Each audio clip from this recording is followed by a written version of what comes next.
Working with God is not easy. It's really not. Forget all the glitz and glam and spiritual lingo people post online. You know those ones telling you about their deep encounters with God and all the special names they call Him. Don't get me wrong, those things can be very real. But what people don't usually show you is the constant sacrifice and dying to self that happens behind the scenes. I remember early on in my marriage, my husband and I had this serious misunderstanding. I can't even remember what it was about, but we just kept clashing. And I was really convinced that he was just trying to be difficult because honestly, how couldn't he see what I was saying? Some days after the misunderstanding, I remember I was sitting on the toilet seat, feeling justified in my feelings.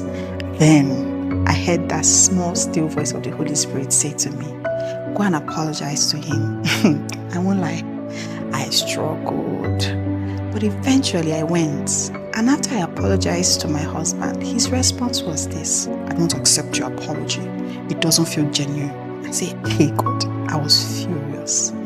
Then the Holy Spirit said immediately, He said, "Listen to him and apologize in the way he wants you to." Somehow, I humbled myself and I did it.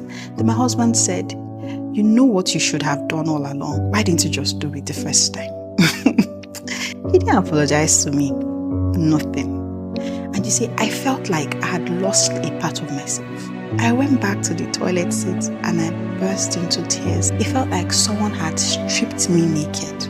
And just when I thought I was finally done, the dearest Holy Spirit comes whispering again and He says, "Go into the room, put on his shoes and pray for him." This man that did not apologize to me, making me feel some type of way, I should pray for him. But guess what? I did it because I've learned that God's instructions half of the time will never make sense to my human mind. But you see, they are never against me. They are always for my good. And that feeling of losing a piece of myself was really God peeling away layers and layers of pride so I could become who He's called me to be. You cannot be full of yourself and expect to be filled with the Holy Spirit. Where exactly will He fit in? You cannot work with God and still want your own way. He's too big to submit to you. And you can't call Him Lord while serving another master. It just doesn't work that way. So I say all of this to say this. If you want to see the fruits of Christianity, you must also embrace the labor of Christianity.